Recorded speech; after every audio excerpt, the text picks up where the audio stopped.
Hi everyone and welcome back. Today we're venturing into a corner of the universe that makes other nightmare planets look downright law-abiding. We're talking about a place where the sun quite literally never shines, and the air is more chemical bath than oxygen, and where the law was just a fancy word for whoever had the biggest knife. This is a story of Nostramo, or well, what little we could gather from imperial records, which is practically nothing, as the planet is now gone, reduced to atoms by the very man who was in the position to save it. Now, to understand how Konrad Curze became as messed up on Nostramo, you have to visualize the world itself. And this is a planet sitting on the very edge of the ghoul stars in the Ultima Segmentum. Now, it's a world that, due to a geological fluke of astronomical proportions involving its moon, Tenebor, Nostramo exists in a perpetual state of a solar eclipse, where it's always virtually night, 24/7, 365 for eternity. And the people living there, due to this, the people living there don't look like you or me. You could say they evolved in a manner akin to deep sea creatures, just in human form. Albino skin, near pitch black eyes, which are adapted to see in this perpetual gloom. To top it all off, the atmosphere isn't helping them at all, as pollution so thick that it chokes out what little light there was is casting a permanent gloom over all the hive. This is because Nostramo was sitting on a literal gold mine of adamantium. The planet was so rich in minerals that its entire surface was functionally one giant toxic factory. If you were rich, you lived in this artificial illumination area that is very, very restricted. And if you were poor, and by poor I mean the majority of the billions of people on the planet, you lived in a virtual meat grinder where murder, extortion, and theft wasn't just crime, it was the local economy. Now, the very geography of the world is atrocious even before it was deleted from galactic charts. It was a hive world with a population in the tens of billions, but despite its massive scale, its heating was absolutely atrocious, as the world was almost freezing. The only place where you could really survive without freezing outside was at its equator, and yet despite being a hellhole, it was a world that became vital to the early imperium. It was an aptus non tithe grade, meaning that it was exempt from normal taxes because its primary export wasn't just material, it was soldiers. This was a homeworld of the Space Marine Legion known as the Night Lords, and like many of the Primarch planets, it was exempt from normal tithe because of this. Now, you can't talk about Nostramo without mentioning its favorite, or rather least favorite son, Konrad Curze, also known as the Night Haunter, the man who took spooky paranoia to the nth degree. And even when he first arrived on the planet, he didn't land on a pallet. He landed in the gutters of Nostramo Quintus, literally crash landing into the world and having to dig himself from the pit. And he grew up seeing the absolute worst of humanity. Then he decided that the only way to fix a broken world was through total, unadulterated, unrestrained, and unmitigated fear. He became a vigilante who didn't just arrest you, he made sure the entire neighborhood would never want to break a law again because of what he'd do to you, regardless if it were a major law or if it were a minor law. Jaywalking, you'd be sliced to bits. Murdering someone, you'd be tortured, then sliced to bits, then spread around the entire neighborhood. Jaywalking, you now have no legs. And for a while, this worked. He functionally became a planetary governor, and he brought order, but it was an order built on a foundation of corpses that was precariously balanced on a knife's edge, and a knife that was only being held up by his will and his will alone. And when you build a house of fear that way, the moment you turn your back, the whole thing starts to tumble down. Rather than changing the nature of his people, he suppressed their nature. And so when he left, it was bound to fail. Now, the real tragedy of it all is that for a short while, Nostramo actually got better. But the moment Curze left to join the Great Crusade, the planet reverted instantly. The criminals took back over, the nobility went back to their old ways, and they betrayed the perfect society that Curze thought he had built. And the Night Lord, he didn't take rejection very well. He returned with his whole fleet, and he didn't just punish the leaders, he opened fire on the planet's core, which was already unstable because of both the heavy mining that had been done on the planet and the fact that his gestation pod crash landed in such a way that it actually did some serious damage to the planet's crust. And so the planet cracked like an egg, and tens of billions of souls were gone in one afternoon. And all that is left right now is a destroyed classification in the Imperial archives. Now, one of the more interesting parts about Nostramo is that we actually have a lot of knowledge about its language. And while the world was something straight out of a gothic horror novel, their language wasn't some guttural, harsh tongue like what you'd expect from a hive world full of gangsters. It was called Nostromian, and it was actually considered quite beautiful. The scholars of the Imperium describe it as flowery and overly poetic, and the way it was even written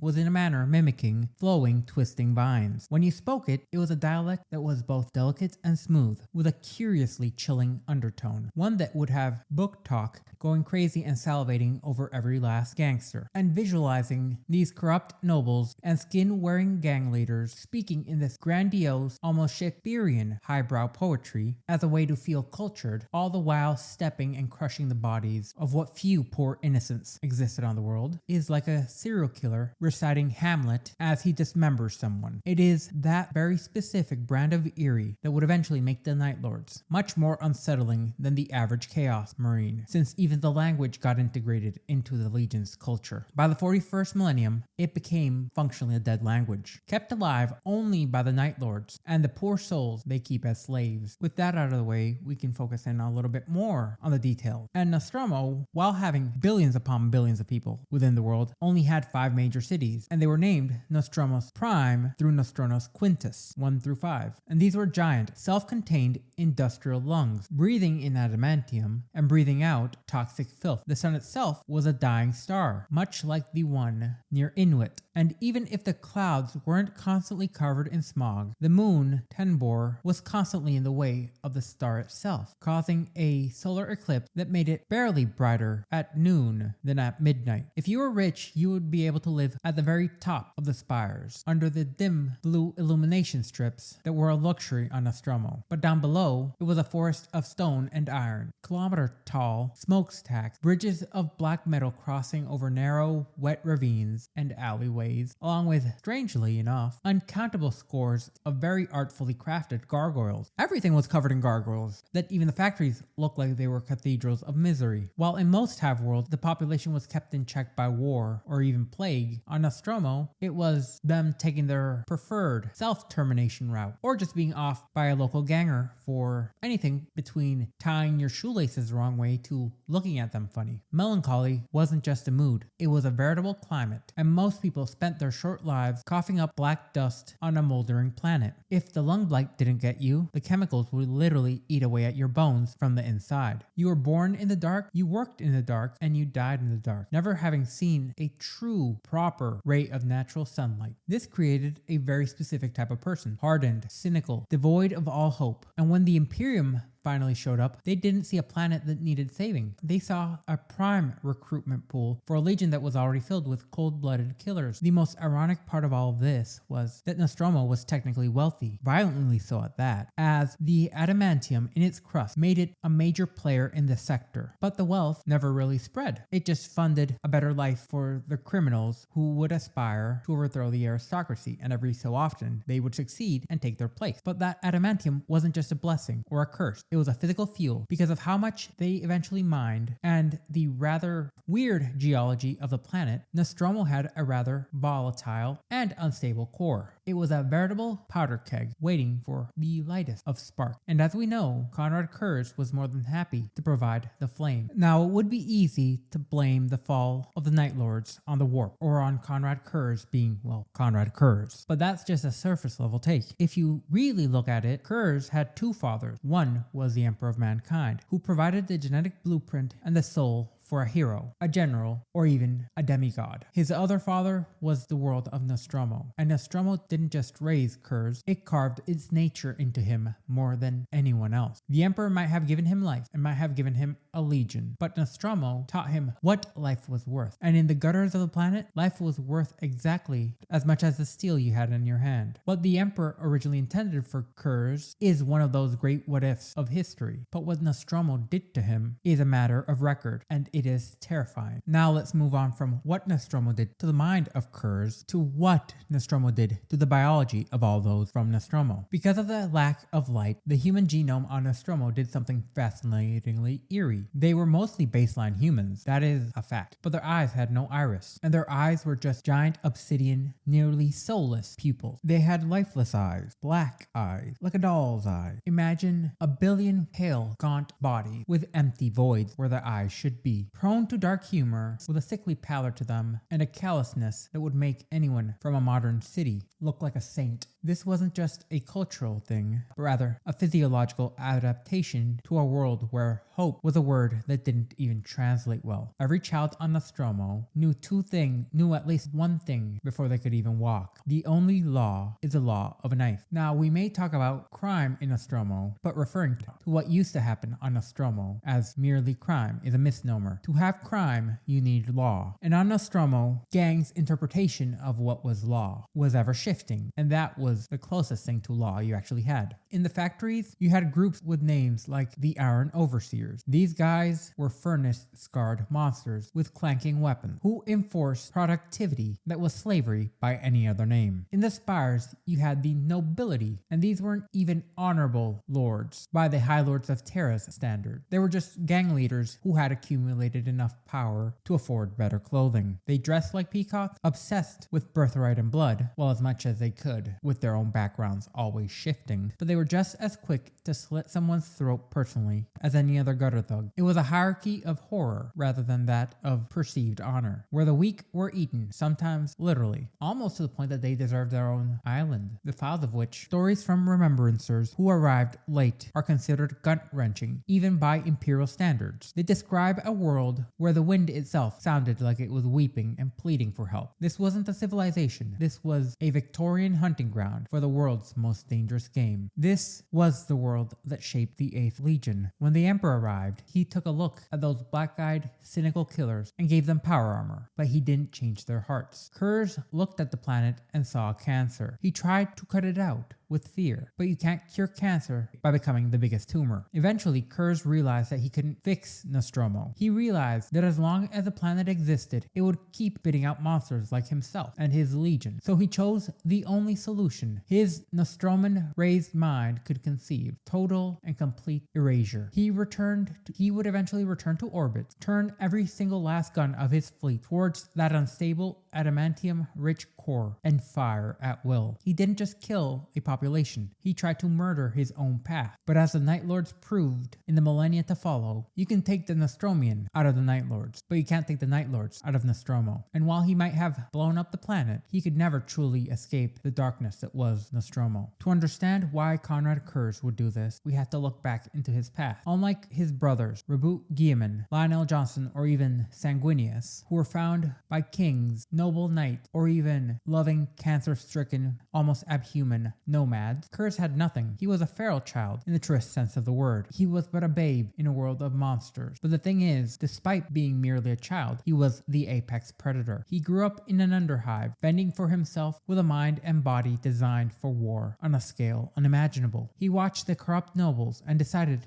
that the only way to fix this planet was to become the very thing that the Dark was afraid of. He didn't just fight crime, he committed atrocities against crime. He used the currency Nostramo best understood: sheer, unmitigated, unrestrained, and unadulterated brutality. Within just 1 year, one singular year, the crime rate of Nostramo didn't just drop, it vanished. The streets that used to be buzzing with murder became as silent as a tomb. Nostramo Quintus developed a self-imposed curfew because of the rumors that had been spread. People believed that a hideous, dark creature with filthy claws was waiting in the tunnels and in the shadows of darkness to disembowel any who strayed for too long. Mothers stopped telling their children fairy tales, and they just told their kids, be good or the Night Hunter will find you. Eventually, the name Night Hunter wasn't just a campfire story, it became a title, and Curze became the planet's benevolent dictator. And I'm using the word benevolent with the heaviest of quotation possible. His rule was weird, if anything. During the day, he ruled with temperance and reason. He was smart, he was efficient, and he was greedy for one thing above all else: knowledge. Almost as if he were biologically designed to crave it. But the moment word of an injustice, no matter how small, reached him,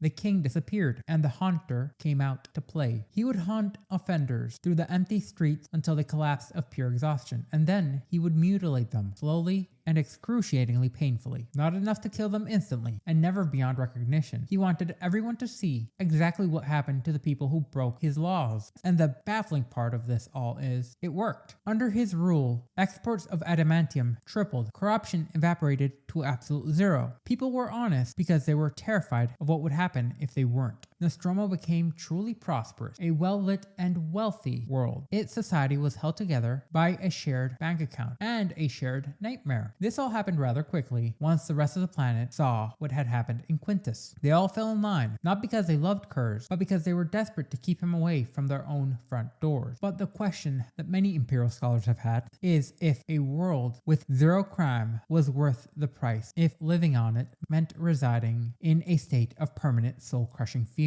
Curze is known to have believed such was a true and correct methodology, but not all others agreed, and the moment he was gone, they reverted back to their natural state. Now imagine you're the Emperor, scanning the entire galaxy with your great psychic powers and sending out your legions to find your lost sons. Then you find this pathetic excuse for a world known as Nostramo circling a dying sun, and from orbit, things surprisingly look viable. The streets are clean, the factories are humming, and there's no war, no rebellion, no chaos really. The cities are silent as a graveyard. However, the Emperor does see something that he likes: total and complete conformity, along with peerless efficiency. From a distance, it looks like the model for an imperial world. Literal global peace with not a thing out of order. But the Emperor, being who he is, knew why it was quiet. He knew that there was a king down there who commanded unquestioning respect. However, he didn't see a tyrant. What he saw was a tool. He saw a son who had mastered the art of making humans behave. And so his golden fleet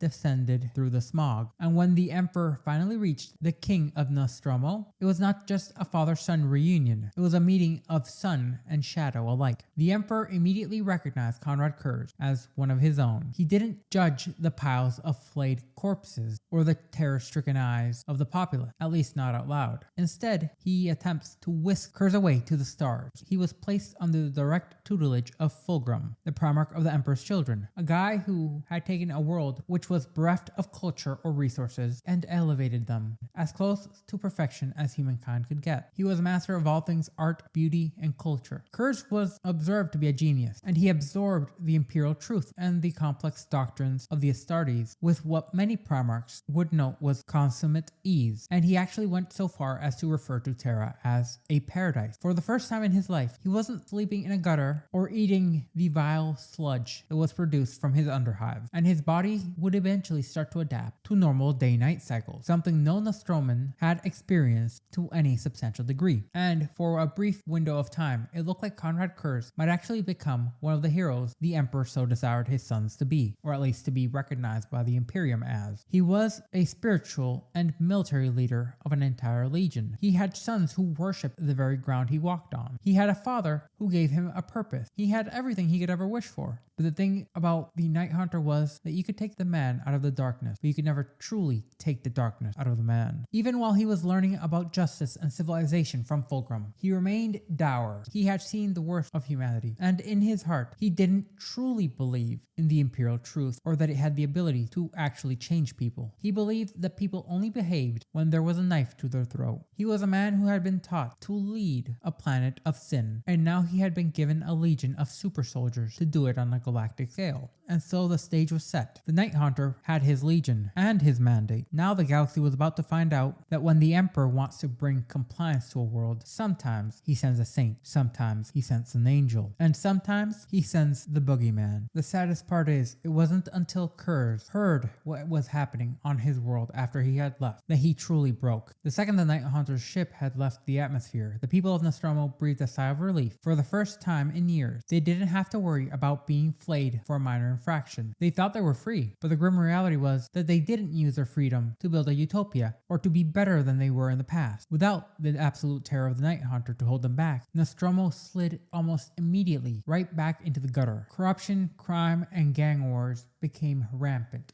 Everything that the Night Hunter had stamped out came screaming back. The Imperial Administratum attempted to maintain order, but they were just paper pushers in a world built on knives. The modern society that the Emperor saw was gone in a heartbeat. As it turns out, when you build a civilization on fear, the moment that fear ceases to be, the house of cards will collapse. Meanwhile, in the Great Crusade, Konrad Curze was losing his mind as he was surrounded by godlike beings of even keel and noble hearts, like Fulgrim and Rogel Dorn. He felt totally isolated, all the while being plagued by these horrific seizure-inducing prophetic visions. And much like his brother Sanguinius, he wasn't just seeing the future, he felt it. He saw Space Marines killing Space Marines. He saw his own death at the hands of his father, and most terrifyingly of all, he saw his own world being erased from existence by white beams of light. He tried to tell Fulgrim, who tells Rogel Dorn, and while Dorn doesn't take "our father is gonna kill all of us" very well, then there's a confrontation, and we don't have the exact details of it, but it ends with Rogel Dorn, one of the toughest beings in the galaxy, severely wounded, and Curze's entire bodyguard dead. Curze doesn't wait for trial. He takes his legion and turns his ships around to head back home. When Curze arrives back in Nostramo, he doesn't see the planet he had worked so hard in bringing up from the mire that it was once wallowing in. He doesn't even see a planet worth saving. He sees a world that had betrayed him. He starts to notice how all his sons had changed as recruits from Nostramo had been flooding in. The few noble sons from Terra that he had left were all but subsumed by the corruption his very homeworld had spread. He sees crime and filth, leading him to decide that his visions of his planet's destruction weren't warning. It was his own fatalistic instruction. He then orders the Night Lord's fleet to open fire, and these weren't going to be random shots. They were precision lance strikes aimed at an unready, unstable, adamantium-riddled crust. Nostramo didn't burn. Much like Cadia, it cracked like an egg. Its volatile core destabilized, and its crust tore itself apart. Tens of billions of souls were extinguished in an instant, and he watched his home turn into a cloud of drifting fragments in the void. And in his twisted mind, he now felt justified. He had punished the world for its sins, and now viewed his visions as fate, rather than something that could aid him in avoiding tragedy. The Emperor understandably was not happy, and he recalled Curze and his Night Lords to Terra to answer for their atrocity. But the summons came too late. By the time the message reached them, the Horus Heresy had already started brewing. Curze and his Night Lords never felt like they belonged in their Emperor's light anyways. They were creatures of the dark. So when Horus raised his banner of rebellion, the Night Lords joined him, not because they loved chaos. Most of them actually looked down on those who worshipped the gods of the warp, but because the Heresy served their own ends, and it bolstered their own twisted idea of justice. They weren't fighting for a new world. They weren't fighting for a new history. They were fighting to prove that the old one was a lie. They were the monsters that the Emperor had created, finally coming to roost. But floating right in the middle of this debris field was Tenebor, the very moon that had caused the perpetual eclipse on Nostramo. It had survived. Konrad Curze, in his total localized meltdown, blew up the planet, but he left the moon intact. Now Tenebor wasn't just a rock. It was a fortress moon, and it was a Night Lord's watch bastion, a massive orbital stronghold bristling with armaments that would make battleships look like toys. At its peak, it was one of the 5 most formidable bases in the galaxy, comparable even to the Phalanx in both defensive capabilities and firepower. This complex was so overbuilt that it could fit half of the Legion's entire fleet and thousands of